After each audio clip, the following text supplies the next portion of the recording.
al suo santo nome, luce del mondo, Cristo Signore, lode, gloria a te. En principio voy a hacer una descripción general de lo que es la síndone. El nombre de síndone viene del griego, significa lienzo, y es un lienzo mortuorio de gran calidad, como se supone exactamente ahí. Está trenzado en Z, torsionado, digamos, y luego hace una imagen típica que es en espiga de pescado. Cada fibrilla de esas se descompone en muchas más fibrillas. Hay 80 o 120 fibrillas las que constituyen un hilo de la sarga. La sarga es el tejido, ¿no? Y cada 80 o 120 microfibrillas equivalen a un décimo de un cabello humano. O sea, fijaos qué fino son los pelillos que constituyen la sábana. Y ahí lo que vemos es este lienzo mortuorio, bueno, pues tiene un 4,36 de largo por 1,10 de ancho. Nunca ha tenido tampoco esas medidas exactamente. Con el tiempo lo que ha ocurrido es que se ha ido como estirando, ¿no?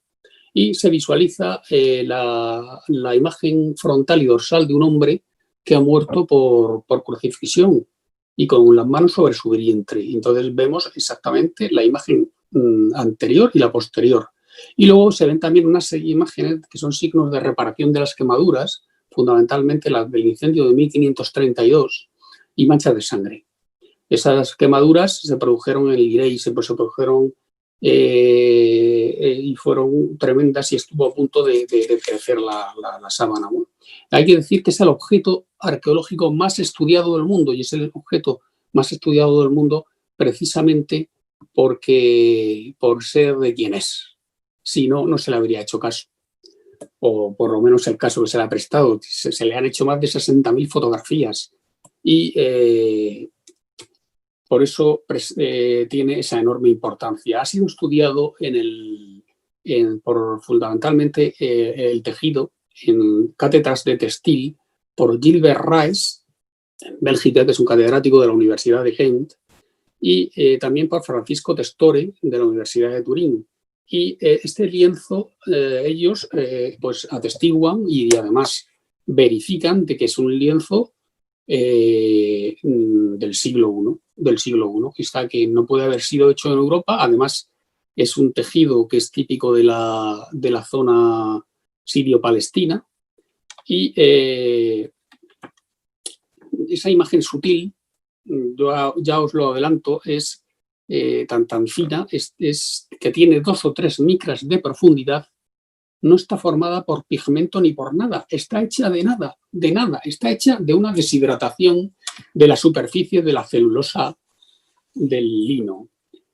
Y fijaos, una cosa muy curiosa es que aparecen restos, por ejemplo, de Ghisopie herbaceum, que es un algodón de origen egipcio, y eso a favor de que los judíos solo mezclaban vegetales, no mezclaban, por ejemplo, lana con un tejido vegetal, pues porque sus leyes eran muy rígidas y las seguían al pie de la letra. De hecho, ya sabéis que, por ejemplo, Jesús reñía a los fariseos porque decían, seguís las leyes dadas por hombres y no las realmente de Dios, ¿no? Bueno, pues pasa la siguiente diapositiva, por favor. Aquí vemos la imagen típica esa en espina de pescado o espina de trigo y que está torsionada, la trama está hecha en Z. Pasa al siguiente.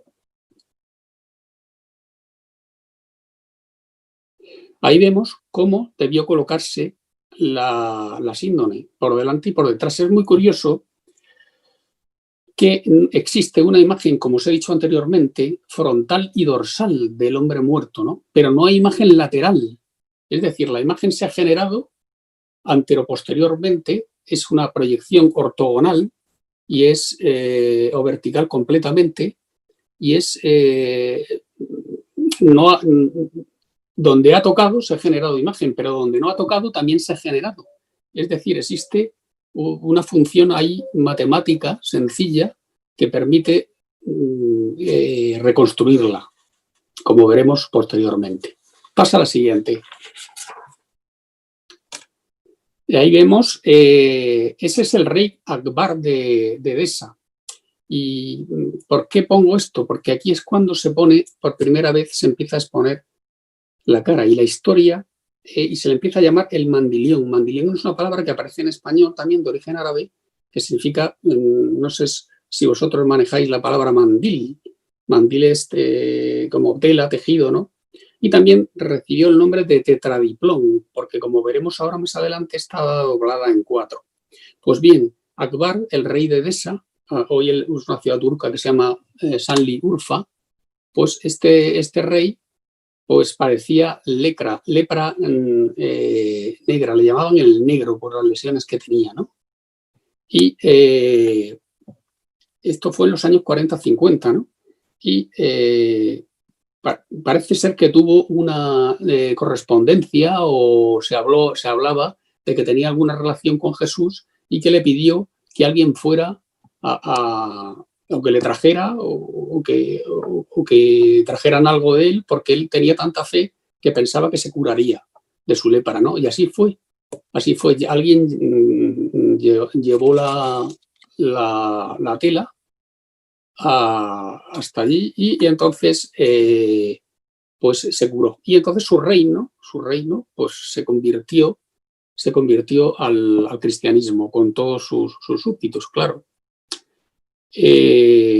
Hay textos de Eusebio de Cesarea, que era un cronista de la época, y se habla de un tal emisario que se llamaba Ananías, etcétera, que llevaron, o las crónicas de Agai, que también hablan de ello, y que le llevaron la tela a este rey.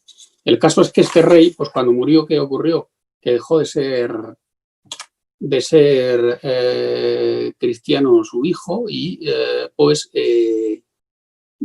comenzó persecuciones contra los cristianos, y pues hubo que ocultarla y parece ser que se ocultó dentro de la muralla. Pues pasa a la siguiente. Este es lo que se llama el tetradiplón. Es la manera de doblarla, veis la imagen, y la manera de doblarla así en 4 veces hasta que vemos solo la cara. Y eso era lo que se mostraba, que es la imagen que estaba mostrando ahí el rey Akbar. Y bueno, pues en los años 525 o 544, a decir del catedrático Ian Wilson, que es un catedrático de historia de Oxford, pues hace pública la fotografía también de un cáliz sirio del siglo XV, y hay una grabación del rostro de la Sindone. Y se habla también de que se encuentra al reparar la muralla después de unas inundaciones. De todo esto también tengo diapositivas, pasa a la siguiente, pero muchas de ellas pues no las podemos obviamente poner por falta de tiempo. Veis aquí la representación de lo que exponían a la gente. Pasa a la siguiente. Esto es una moneda de Constantinopla. Bueno, ahora explicaré lo que ocurrió en Constantinopla, y es que fue trasladada con la invasión de Cosroes, pues se trasladó a Constantinopla, se vendió por más de 2.000 esclavos y 2.000 denarios de plata. Y hay otra cosa que quería deciros, que es la tradición oriental, es la del mandilión. Siempre se ha hablado en Oriente del mandilión. Sin embargo, en Occidente se ha hablado de la Verónica. Habéis oído hablar de la Verónica. Verónica parece ser que significa vera iconos, imagen verdadera, ¿no? Esta imagen también se le llamaba acaerópita, porque en griego significa no hecha por mano humana, porque es que cuando uno se acerca a ver la sábana santa, ves que es una imagen tenue, sutil, y ves que ahí es imposible que nadie haya pintado nada. Es una cosa tan clara y tan tenue que si te acercas más de 1 metro no la ves. Pasa la imagen del solidus. Esta es la moneda de Constantinopla donde se la representa. Fijaos, este cuadro representa, pues, es un icono ruso que representa el hallazgo en Edesa del sudario. Seguimos. Y ahí os muestro un mapa donde se ve el itinerario de la síndone, ¿no? Entonces va de Jerusalén a Edesa. Y después, como hemos dicho, ante la invasión de Cosroes, los persas, pues se traslada, se vende a Constantinopla y se comienza a exponer todos los viernes, porque se lleva allí en el año 944, el 16 de agosto llega del 944, y todos los Viernes Santos se expone en una iglesia que hay en el cuerno del Bósforo que se llama Santa María de Blanquerna. Y posteriormente, fijaos lo que ocurre. Hay la Cuarta Cruzada, que comienza en 1202, pues hay un problema de transporte con los venecianos, la logística de transporte, de los barcos y de todo.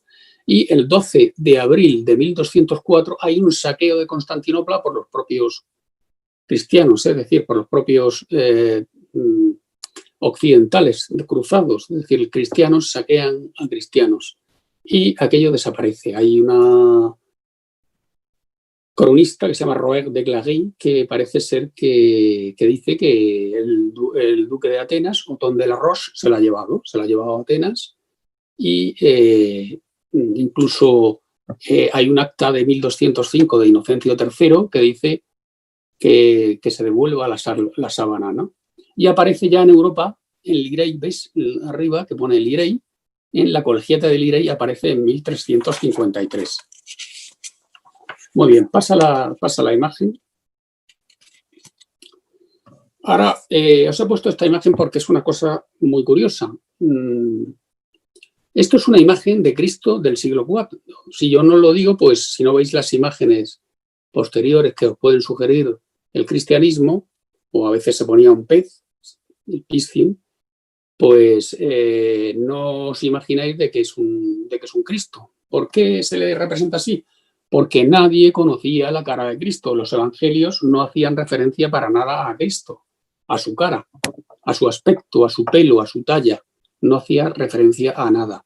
Entonces, pues en el mundo romano, donde se había, a partir de que Constantino se convierte, ya se hace una religión masiva, pues se les representa así pues porque no se le ha visto nunca la cara, ¿no? Pero, ¿por qué cambia? ¿Por qué cambia el rostro y empieza a aparecer el rostro clásico que ya conocemos? Pasa a la siguiente. Esto es lo que se llaman las marcas de Viñón. Pues la cara clásica que conocemos, que es esta, que ya empieza a representarse en diferentes imágenes por todos sitios, como en Catalina del Sinaí, en Santa Catalina del Sinaí, que hay un pantocrátor precioso,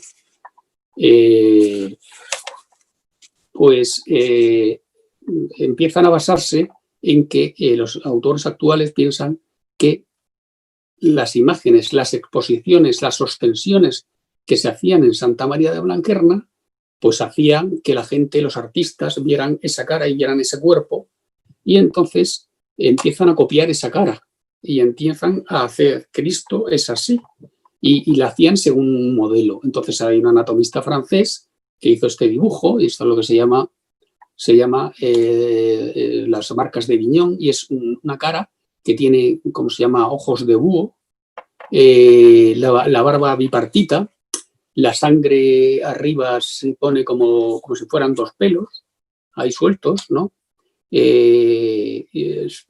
Se ve la nariz que es alargada, etcétera.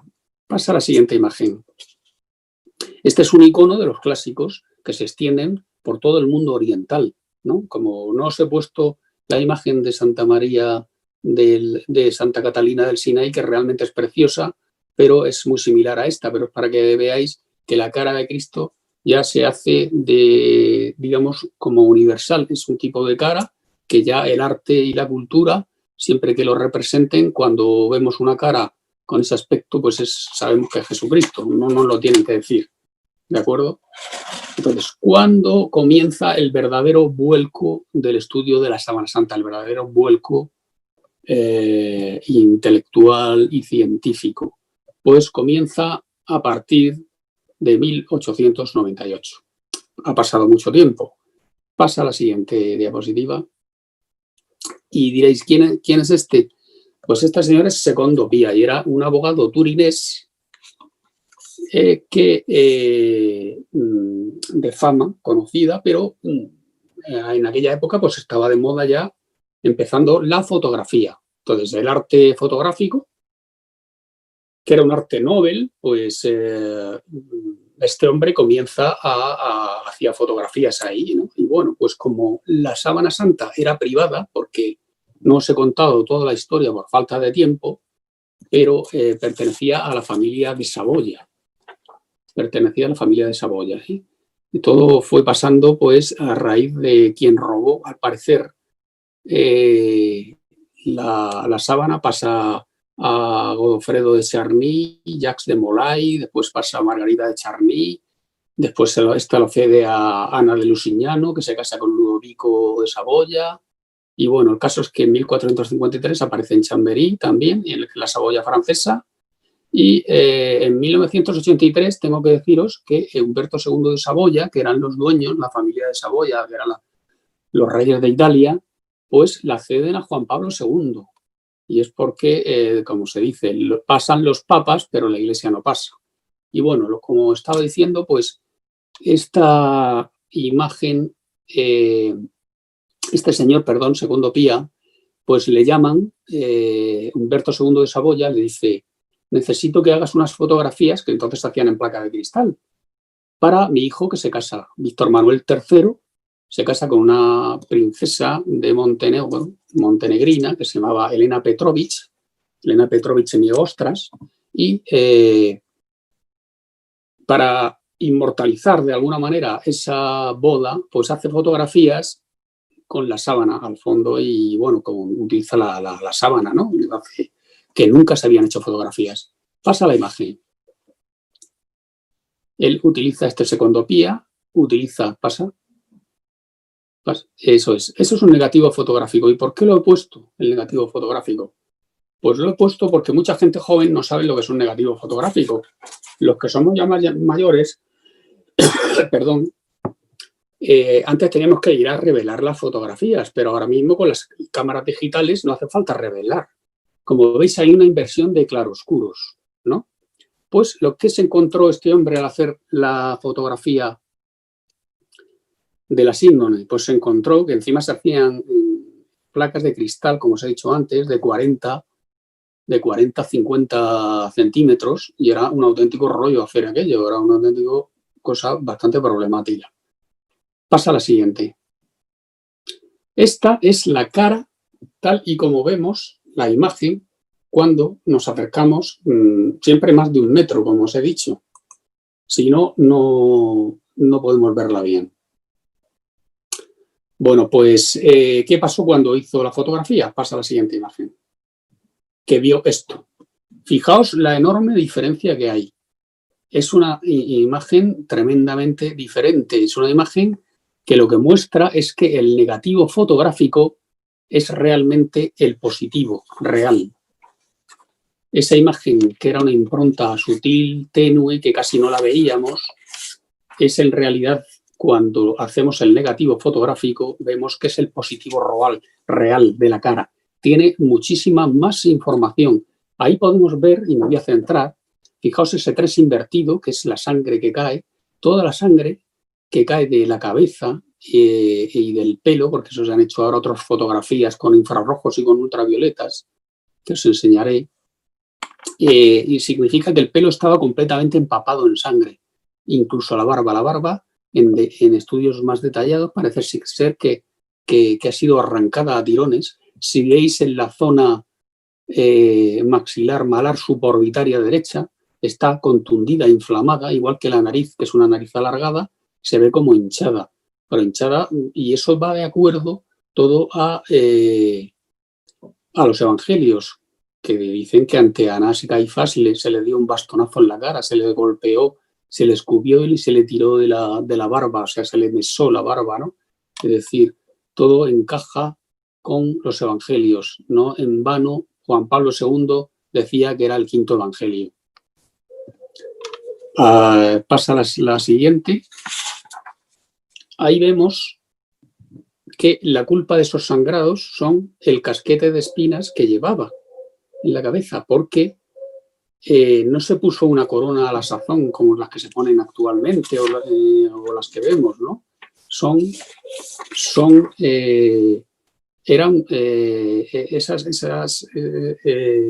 Eran un casco que se asemejaba a lo que era el casquete real, ¿no?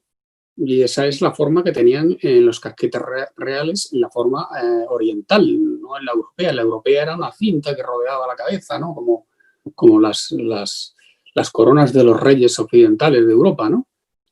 Y por eso aquí se le ha presentado también la corona de espinas. Cuando lo vemos en una imagen actual, vemos una coronita que rodea la cabeza, pero no vemos un casquete como en la actualidad, que fue realmente lo que se puso. Os tengo que decir que este casquete probablemente estaba hecho de una planta que se llamaba Spina sisyphus. Esa se descubrió gracias a un investigador suizo, pues que hay más de 55 pólenes diferentes en todo el cuerpo, pero en la cabeza pues hay una enorme cantidad de polen. Por ejemplo, el Helichrysum, que parece que es mucho más frecuente en los ritos funerarios regios, como se ha demostrado, y también pues polen de esta planta, ¿no? Spina sisyphus. De esos 55 pólenes, 33 son de la zona de Palestina, especialmente hay algún grupo de ellos que son totalmente endogámicos del área de Jerusalén, ¿no? Con lo cual está muy a favor porque de que la sábana sea real, pues, y sea cierta, porque si no, todos esos pólenes, un defraudador que hubiera hecho una sábana falsa, que hubiera comprado una sábana del siglo I, luego hubiera echado polen de esa zona, ¿qué hubiera hecho? O sea, es que cuando no sabían en esa época, en la Edad Media, pues no se sabía que habría microscopios electrónicos. Es decir, que es una cosa que está fuera de toda duda. Para mí es bastante claro, y a las pruebas que nos remitimos científicas que hay actuales de que la sábana tiene una certidumbre pues altísima. Pasa a la siguiente. Esto es la visión posterior en la sábana, en la imagen posterior, pero es en la zona nucal y representa las heridas que hay de que se le han clavado todas las espinas de la parte posterior del casquete, que además la distribución sanguínea de sangrado corresponden a sangre viva, no sangre posmortal como la del costado, sangre viva, y a consecuencia son más profundas a consecuencia de que se clavaba el madero, lo que se llamaba el patibulum, porque la cruz no era tal cruz, sino que lo que llevaban los reos era lo que se llamaba el patíbulo, que era el tronco, que lo llevaban sobre los hombros, y eso pesaba 40 o 50 kilogramos. Entonces, imagínense las caídas frontales con los brazos atados al patíbulum. Es una pena que no les he puesto más diapositivas por no llenar todo de diapositivas y que no nos diese tiempo, pero bueno, en fin, que lo que quiero explicarles es que cuando caía de cara, pues se golpeaba la nariz, la cara, el rostro, y el peso del patíbulum caía sobre la cabeza, presionando el casquete sobre la nuca, que hundía las espinas sobre la cabeza y sobre especialmente el área nucal, produciendo ese sangrado. Vamos a pasar al siguiente. Esto es pues como una transposición de las lesiones, como vemos, a un dibujo. Como vemos, toda la nariz está inflamada, ensanchada, toda la zona malar orbitaria está ensangrentada y muy inflamada, y la barba, tanto la barba como el pelo, probablemente al secarse la sangre estaría pues como cuando a una señora le echan laca en la peluquería, se habría quedado tiesa toda, ¿no? Pasa a la siguiente. Hay que decir también que el tabique nasal, probablemente el cartílago nasal estaba roto. Esto es una imagen tanto con ultravioletas como con infrarrojos, y vemos que está todo realmente empapado de sangre. Vamos a pasar a la siguiente. Eso es. Ahora, fíjense en esta imagen. Resulta que después del descubrimiento de nuestro amigo el fotógrafo, abogado, Secondo Pia, pues en el año 77 posterior, los años 70, se comenzó a hacer lo que se llamaba el STURP, que era un estudio de investigación de las sábanas de Turín. Y entonces para ello se desplazaron pues, un grupo de norteamericanos bastante complejo en cuanto a especialidades a Roma, y se les dejó hacer una investigación por 3 días. Ahí se hicieron más de 6.000 fotografías, con todas las técnicas, se utilizaron endoscopias, se descubrieron cosas como, por ejemplo, la sangre es previa a la imagen, es decir, debajo de la sangre no hay imagen. ¿Esto qué quiere decir? Pues que el sangrado y el fallecimiento es previo a la formación de la imagen. Eso es un dato tremendamente importante. Se sabe que, por ejemplo, la sangre, se sabe que es sangre real y que la sangre del costado es sangre posmortal. Y ahí ya se separa del suero, por eso hay sangre y agua, tal y como dicen los evangelios, ¿verdad? Bueno, esto es una imagen. No me pases de esta imagen, que esta se ve mejor. Esta, bueno, se ven las dos bien, pero bueno, la posterior a esta se ve mejor. Pero bueno, se hizo un estudio ya en Norteamérica, se hizo un estudio con el con el VP8, que es un aparato que se utilizaba para estudiar la superficie de Marte. O sea, fijaos la importancia del tema. Entonces, Eric y Jumper estudiaron, y John Jackson hicieron un estudio, y utilizando este aparato, al meter una imagen normal, pues la desfigura y no se ve nada, se ve todo deformado, porque esto está adaptado para cuando cualquier fotografía tiene información tridimensional. Es decir, cuando no hay información tridimensional, la cara se deforma. Pasa a la siguiente. Y en el STURP, bueno, ya he dicho que se hicieron montones de fotografías, se hizo análisis multiespectral, radiografía de fluorescencia, etc. Pero esto se hizo por estos dos autores, Jack Jumper, y es donde se observa, al meter en el aparato del VP8, se observa que la información es tridimensional, lo cual es una cosa realmente impresionante, porque pasa a la siguiente imagen, que es de Tamburelli, es una imagen de Tamburelli, este es un italiano, y es una imagen en 3D. Fijaos la cara. Entonces, ¿cómo se ha podido generar la imagen, una imagen que es un negativo fotográfico, que es tridimensional, con información tridimensional?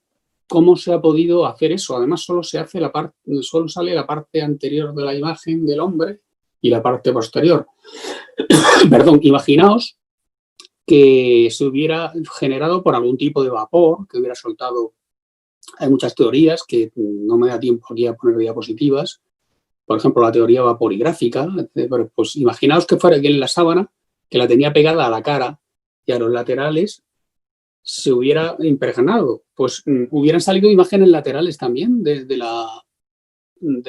hombre. Entonces, la cabeza hubiera salido deformada, porque no solo hubiera salido la cara anterior y la posterior, sino que hubiera salido la cara, la zona lateral del cráneo, o las orejas y todo. Sin embargo, aquí no sale y se hubiera deformado. O sea, es un auténtico misterio.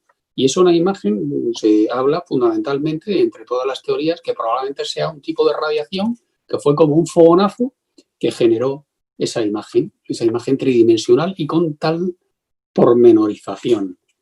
Pasa al siguiente. Estas son las características que tiene fundamentalmente la imagen, las fundamentales, que es un negativo fotográfico. Fijaos la cara del negativo, que es impresionante realmente. A mí pues, me revela una cara de serenidad, de tranquilidad. Se ve que era un hombre con la cara alargada, era ovalada, alargada, y además transmite, pues eso, serenidad y después de los tormentos que habría sufrido, porque desde luego todos los datos que hay en la sábana de la sangre transmiten eso, porque por ejemplo hay estudios de la sangre, de que además es del grupo AB, que es mucho más frecuente en el mundo judío, un 16%, sin embargo en el mundo europeo es del 5% nada más. Y además tiene una enorme cantidad de bilirrubina, que eso aparece cuando un cuerpo ha estado sometido a un enorme estrés, ¿no? Y eso pues va a favor del estrés que sufrió el hombre de la síndrome. Fijaos la imagen, la tridimensionalidad, que es otra de las características de la imagen. Fijaos la pormenorización. ¿Qué quiere decir eso? Eso son si veis, son las manos en las cuales que están cruzadas y veis que la sangre está sobre la muñeca, no sobre la propia mano. Es decir, que fue atravesado por las muñecas fundamentalmente y por un agujero que se llamaba Dead Stot, aunque hay otros agujeros virtuales que hablan varios autores y bueno, no voy a decir ahora para aquí, pero bueno, es para que lo sepáis. Pasamos a la siguiente imagen y vemos otra de las características que tiene, que es superficialidad. Ya dije que solo afectaba a 2 o 3 micras de superficie y producía una deshidratación de la celulosa del lino, fundamentalmente. Después, no tiene direccionalidad. ¿Qué significa eso de que no tiene direccionalidad? Pues significa que no se ven brochazos ni se ve dirección en la formación, ni hay pigmento, ni hay nada de nada. Y esto es pues realmente impresionante, ¿no? Y todo esto pues es que va en contra de, pues ya sabéis que en octubre del 1988, lo habrán oído porque la prensa se dedicó a airear esto con mucha fuerza, que la sábana era de 1260 a 1390, según se había hecho el estudio en cuatro laboratorios.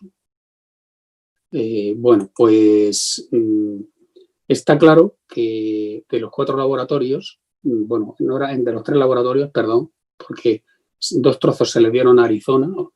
Pues en el trozo primero de Arizona salió que era de 1238, en el último de Arizona salió de 1430, fijaos, 200 años de diferencia. Sin embargo, en el laboratorio de Oxford era de 1246 y del laboratorio de Zúrich de 1376. Bueno, pues se ha descubierto posteriormente que lo que había ahí es que se cogió de una esquina en la cual se había hecho un remiendo, lo que se llamaba el remiendo fantasma. Y se había mezclado con algodón teñido. Bueno, vamos a pasar. ¿Esto qué es? Pues esto es un simpulum o leptón y se ha descubierto al hacer ya Francis Filas, que es un sacerdote en Norteamérica, en agosto del 79, habló que las imágenes aparecían como un bulto, como una señal, hasta que se dio cuenta de que parece ser que eran monedas, ¿no? Y sobre todo en el ojo derecho se ha evidenciado la existencia de eso, del leptón, que era una moneda que se era acuñada en la época de Poncio Pilatos y que circulaba por Palestina en los años 26-36. Se ha llegado a tal punto de estudio de esto con aparatos de mayor microdensitómetros, etcétera, y se ha llegado a identificar la moneda. Y esta moneda se ha buscado en la numismática y se ha visto que efectivamente ese tipo de moneda existe y además incluso que tenían una falta de ortografía. Por ejemplo, el doctor Haraklik, al digitalizar la imagen, constató que se podían leer letras con faltas de ortografía, un cambio de C por K, donde ponía Caisaros, César, ¿no? Y en el ojo izquierdo parecía que se veía otra moneda que estaba movida, ¿no? Y quizá por la hinchazón del ojo, ¿no? Pero parece ser que eran leptones, monedas del siglo XVI, de la época de Tiberio. Pasar, siguiente diapositiva. Ahí vemos otras imágenes que se han estudiado en Orsay, con el microdensitómetro, sobre todo a André Marion, y se ha descubierto una serie de palabras que están en varios idiomas, en griego, en hebreo, etcétera, donde parece que se pone Jesús Nazareno y sacrificio, ponen varios tipos de expresiones, ¿no? Nazarenos bajo mentor, le faltan letras, ¿eh? Y parece a Iossous, también le falta la I, le falta la S. Pero bueno, todo esto ha sido estudiado en el Instituto de Óptica de Orsay.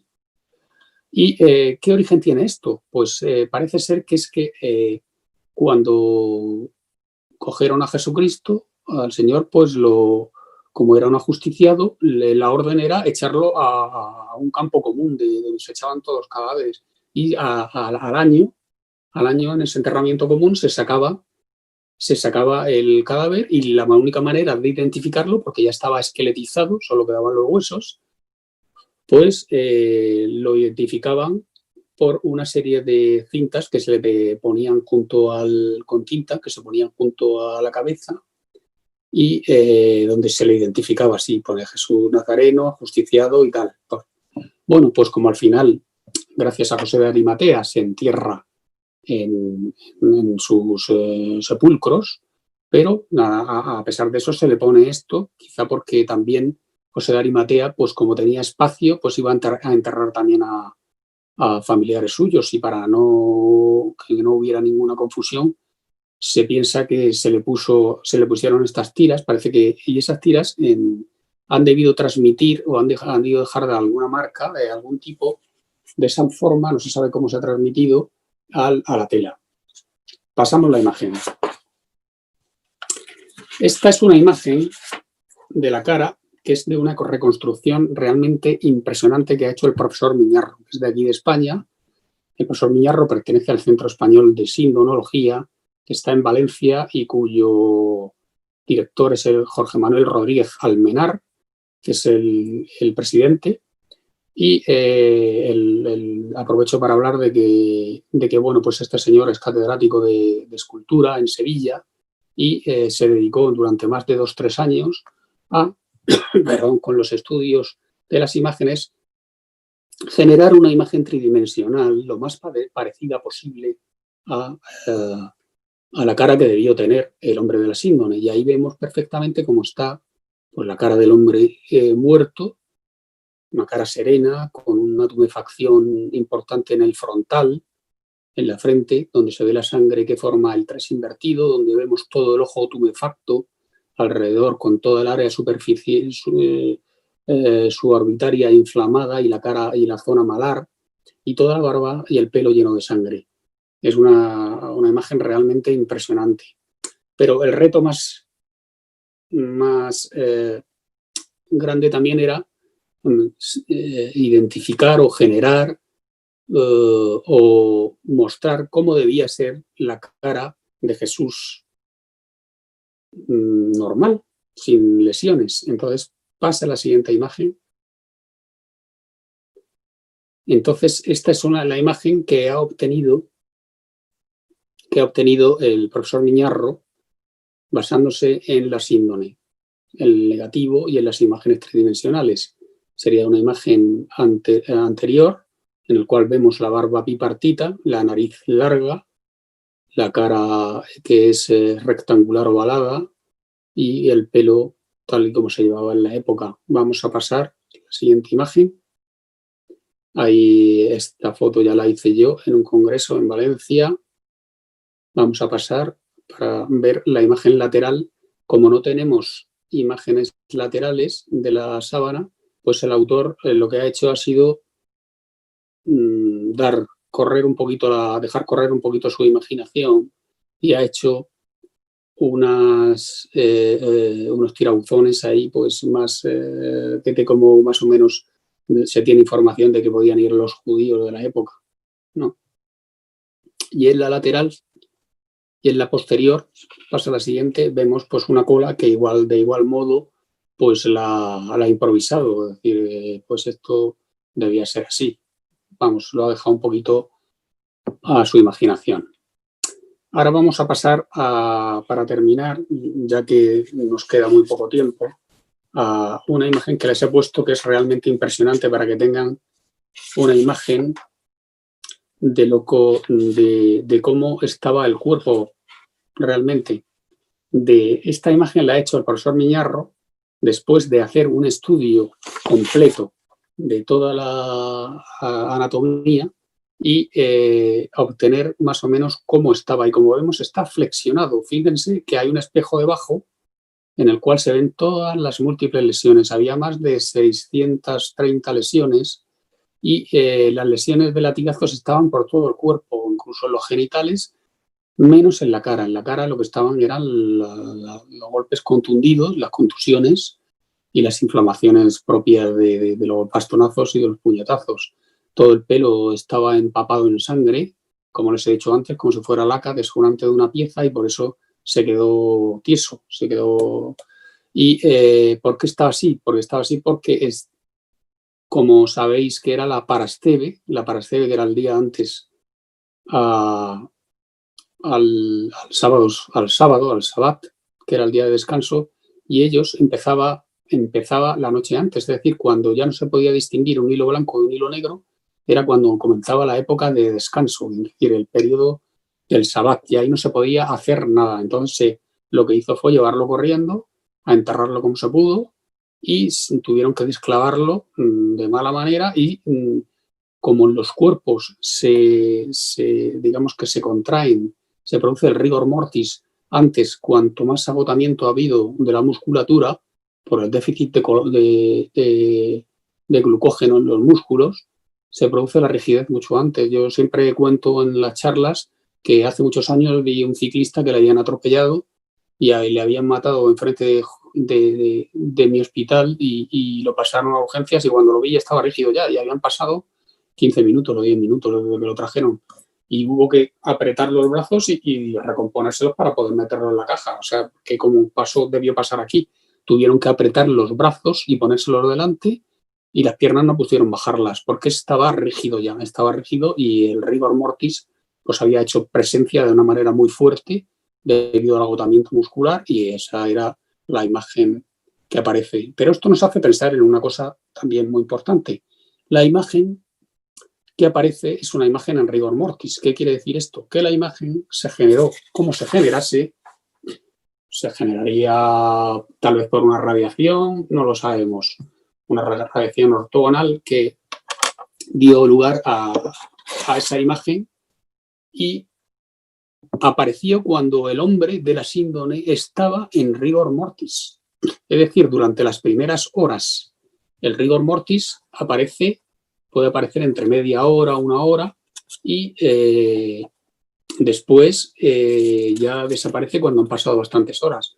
Lo que quiere decir que la imagen se formó en ese periodo, y que debió ocurrir, tal vez, si lo enterraron el viernes, pues quizá ocurrió esa noche. El viernes se generó la imagen. No les puedo decir más, si es que el cuerpo desapareció en ese momento, porque John Jackson, que como les he dicho, junto con Eric Jumper, fueron los que generaron el estudio, o los que produjeron el estudio más interesante de la imagen tridimensional, a utilizar el VP8 de Schumacher, de exploración de la superficie marciana. Él dice en sus estudios que el resultado es un cuerpo cubierto por una tela que por alguna razón se hizo mecánicamente transparente para su entorno físico, y a la vez emitió radiación desde sus puntos interiores y superficiales.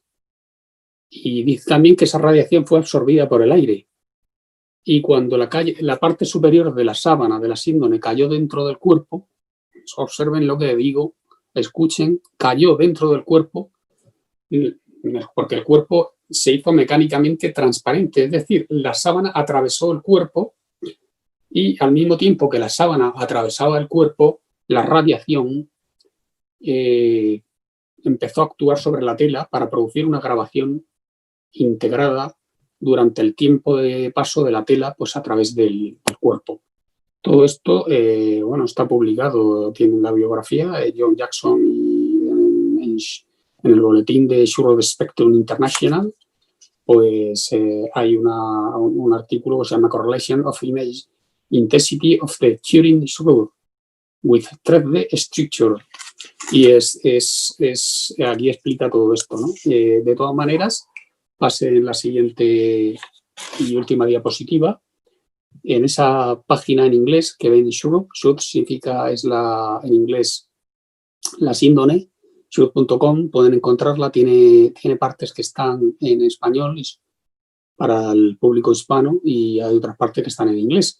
Y esa es la revista nuestra, la del Centro Español de Sindonología. Pueden meterse en la página, que es linteon.com, y pueden entrar en las diferentes donde se estudia todo. También, ya de pasada y para terminar, les tengo que decir que en España tenemos el sudario de Oviedo. El sudario está estudiado ha sido estudiado por el EDICES, que es el equipo de investigación del Centro Español de Sindonología, y se ha estudiado perfectamente mediante un grupo de forenses destacados como Alfonso Hermosilla y algunos ingenieros también, incluso Marc Gustin, que es otro autor que vive en España y que está integrado también en el Centro Español de Sindonología, y se ha visto perfectamente cómo está colocada el sudarium, que era un trapo que está en España del siglo VII, y con él le cubrieron la cara de una manera especial, y se ha hecho un estudio perfecto y coinciden parcialmente las sábanas las manchas de la síndone con las manchas del sudario. El sudario está totalmente documentado y está aquí en España desde el año 700, y además contiene pólenes del norte de África y de Palestina, lo cual va a favor también con el viaje que realizó, y entró por Cartagena, fue a Sevilla y posteriormente pues subió hacia el norte ante la invasión musulmana, y está en la Catedral de Oviedo actualmente. Y eso va para otra charla porque es realmente interesante. Y bueno, decirles que el grupo sanguíneo es el grupo AB y que aparece también en el sudario de Oviedo. Y bueno, me quedo con muchas ganas de explicarles muchísimas más cosas, pero la verdad es que dijimos que hasta las 7 ya me he pasado, y por muy rápido que he ido, pues se me hace siempre corto. Muchísimas gracias, espero que les haya servido para algo y desde luego para por lo menos darle un apoyo científico a su fe también. Así sea, yo pido. Alleluia, o Re della luce, ti sei rivelato a tutti.